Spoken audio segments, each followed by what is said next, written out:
Look at that. How cool I is tried. this? You did. How cool is this? So we're walking out. The lights get turned on. How cool is this? This is reminiscent of the LeMay family collection at Marymount, the buildings around town. If you could go up to the top floor where Harold LeMay first squirreled away cars, this is what it would look like.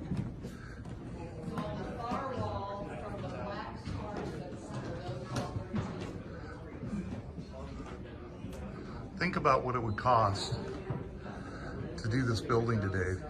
Look at the lumber involved.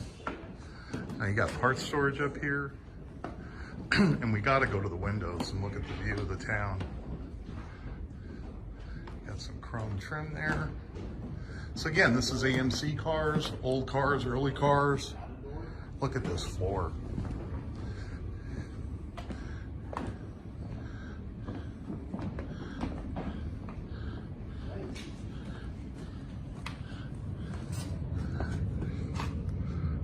What a shot, huh?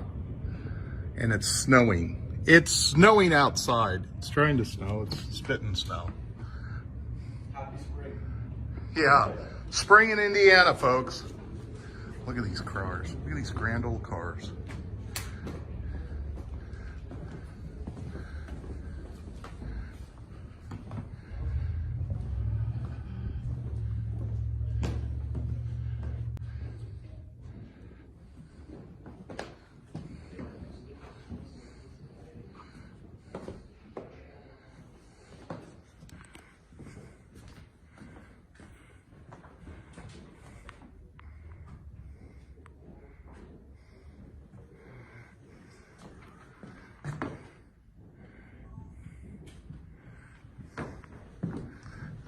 You see the snow coming down?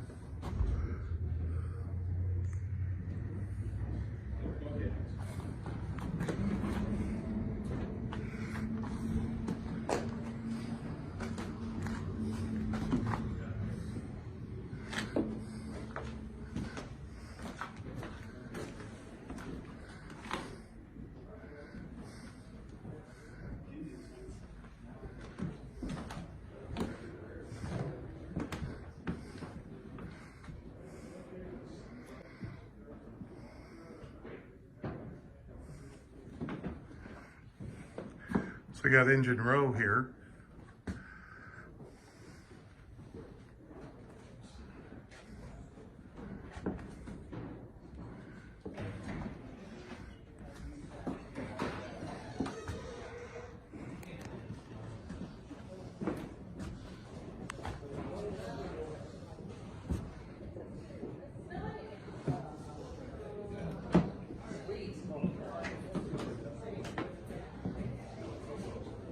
Hey Josh, thanks a lot. What a day.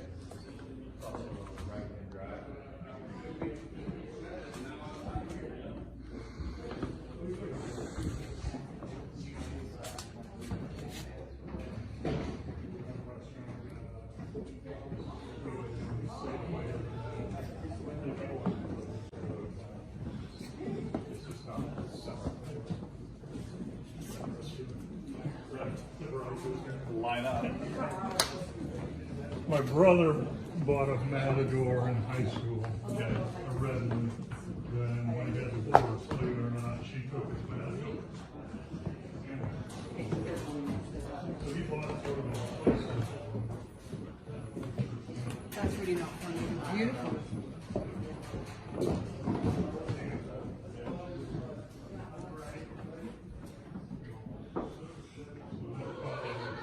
If you care about it,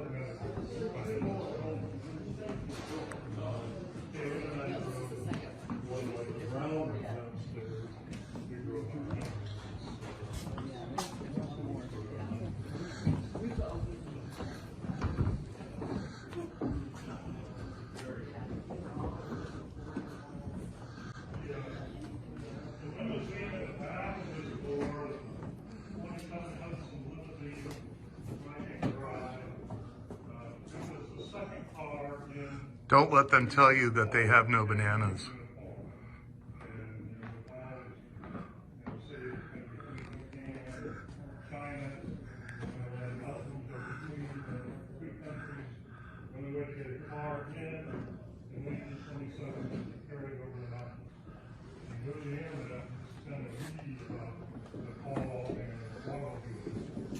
And you'll see people on the ends of like telephone poles, trees, carrying these cars over the mountains and then the falls.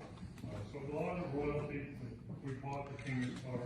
It was over there until the 60s. It was brought back into Washington, D.C., put under one of those wonderful blue tarps. You familiar with those? That's what you get. That's what you get a few years later, all right?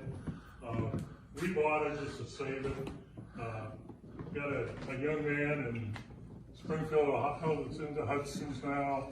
He's got another 27, and he's purchasing that one from us on time, and I believe he'll actually do that. So we saved it. Another young man going into the hopper, so it's kind of exciting. The other end of the building are 1933 Hudson. Hudson built 300,000 cars. This is the limo that he's referring to that the guy's buying on time. He's going to combine with another car and restore the two. So we'll pan around, give you one more view, look at the woodwork. They built 2,600. It's amazing when you have passion what you'll save.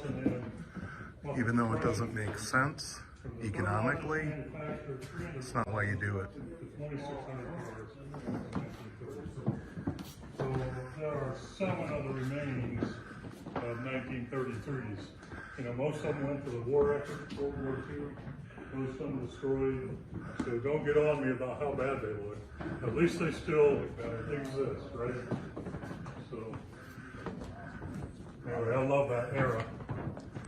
The collection since we were very young kids. I have a sister involved as well. I will show you her car. She just restored one in the last year, so she's had that experience, spending lots of money just like the rest of us have. So now she's just like us guys. So it's been a good experience. We were raised about 10 miles south of here, and after our parents died, we had an opportunity to buy this building. It was built in 1907. It was an implement dealership. There's a picture right here as you go in that shows this hallway straight back through here, and implements and hardware. And you'll see the floors are all beat up. That's as a result of the steel wheel tractors. And you'll also notice the beams were all beat up as a result of the steel wheel tractors. Why Hudson's? My grandfather bought a new one in 1940 just down the street from here. A couple of blocks. That's a 1940 there. That is not his car. That's one of the few that my family owned that we don't still have. But that's just symbolic of what started it. The family didn't drive anything else then until the 70s. Hudsons were very cheap. After they merged with Nash, you could buy a pretty good Hudson for $50. You could drive it for 20,000 miles, and you could buy another one for $50. And so my dad was truly a collector. He was not a restorer, but by the time he passed away, he had about 120 of these things sitting in a field. During our high school days for the kids, we started buying the ones that the tops went down on and were a little more interesting.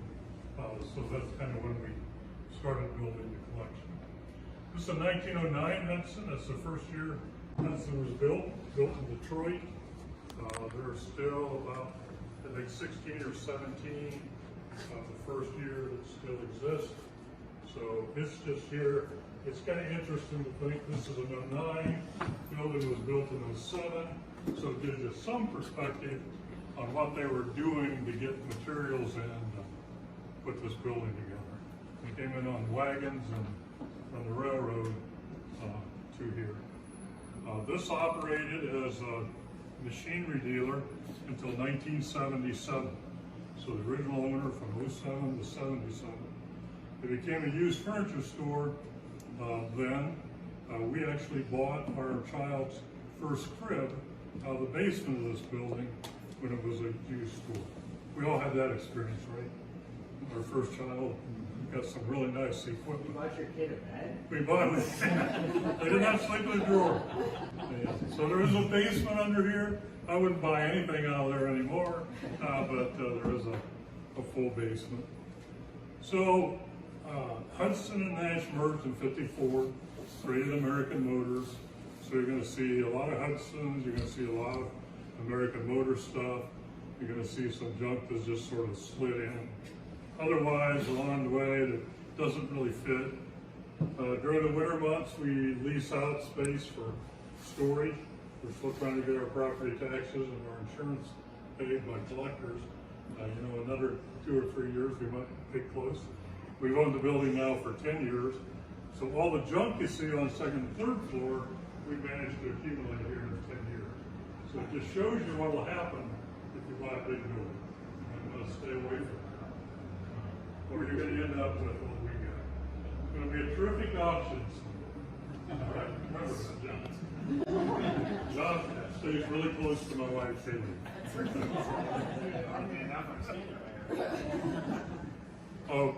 I've tried to specialize in the rarer Hudsons. I've got a 54 Hudson Prototype that's in a museum in Ypsilanti, Michigan. It's a prototype convertible. The black car you're going to see here to start with belonged to the founder of Hudson's, his wife. It's her chauffeur-driven Durham limo. So you'll see it's got a divider window in it. It's what she tooled around in Detroit. And then I've collected Hudson Italians. I don't know if you know what those are. They built 26 Hudsons, shipped them to Italy, put Italian bodies with aluminum construction. When I saw one, I was 12. I said, I'm going to have one of those someday. At this point, I've had 5 of the 19 that remain. So I'm the world's expert on one thing. 26 cars. If you know anything about Italians or want to know anything about them, I'd probably be the guy to talk to. There aren't any of those here right now. This is purely storage. We each have our own garage at home where we do work and all that sort of thing. And we allow ourselves to keep some of our cars at home. So this is kind of an overflow of the excess sort of thing. So I'll let you walk through first floor. The first shiny had just one more car, and then I'll try to stop with the history, or you'll be here a long time. The shiny Hudson is a 49, just on the other side of the curtain. It was also sold at the dealership 2 blocks down the street. My father worked there as a wash boy in 49. I actually prepped that car in 49. He bought it in an auction about 1955, the year my sister was born, and we kept the car and got 30,000 miles on it, but it was, it needed everything. And that's the one she just restored. So local car, local Huntington car, we've had it since the 50s, and it's good to have it done. So we'll walk through, there's an elevator, we'll take you to second floor and third floor, probably in 2 trips. Do we weigh more than 6,000 pounds, all of us? We had a big lunch. All right. So, it's fairly safe. We take cars up and down it every day. So, we'll kind of portion it out in halves. Kayleen can take the first group, and then I'll come back and get the second. That's how we'll do it. Walk through here, look around. Metal detectors on the way out, so you'll know if you filled your pockets. It's got a radio pocket. So what you're looking at here is this 1909 Hudson. Ready? Want to teach something? Stand where I'm standing. Look out the windows. So move your head.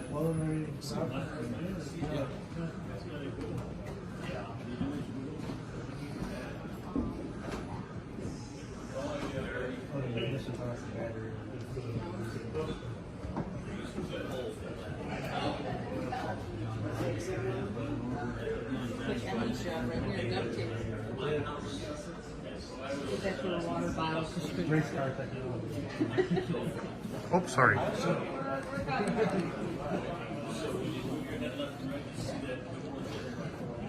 So I'll end the video here. This is the Hudson that they were referring to that his dad detailed.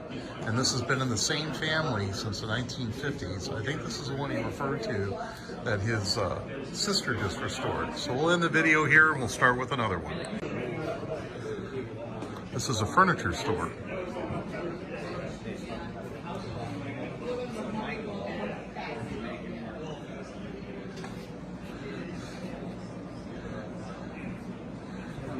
And I misspoke earlier, this might be the Hudson that his sister restored. And it probably is. Beautiful car.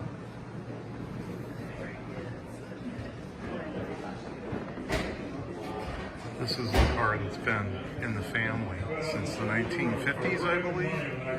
This is the car that his dad detailed with the Hudson dealer in the same town. What a beautiful car. Look at that interesting feature, that little vent window in the rear. Look at that top. Have you ever seen such a long Should have mentioned the restroom is in the top? far back area to the left. And that's quite a shot. That's just gorgeous there. Look at those wood floors. Yeah.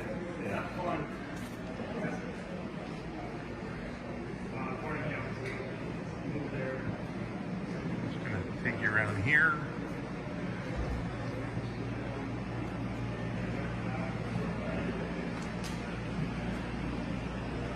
This is an event sponsored by Worldwide Auctioneers in Auburn, Indiana. They're right across the road from Early Ford V8 Foundation Museum.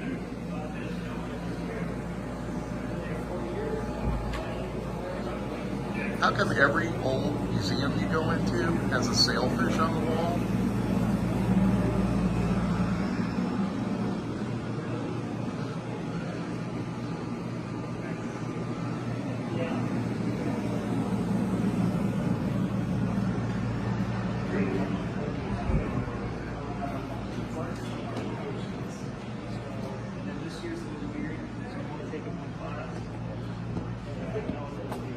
Got a nice dealer display case there.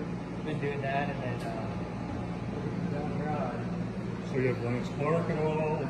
Got some calendars. Show you the cars over here.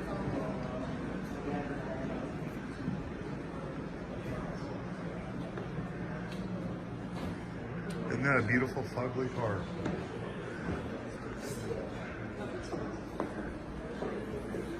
Zoom in a little bit there, show you what's up above.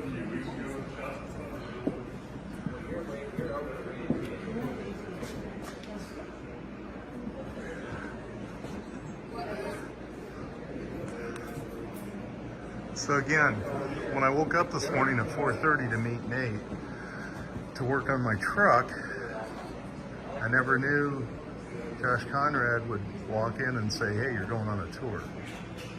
And then I'd be here looking at this in a small Indiana town. And again, isn't that just gorgeous right there? Isn't that just a beautiful profile on that Hudson? I mean, how photogenic is that?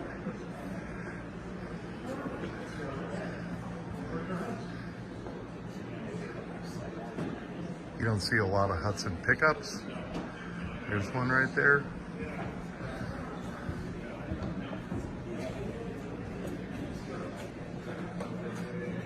Just gotta love the lines on that car. All right, I'll wrap it up there. We're gonna go look at another floor.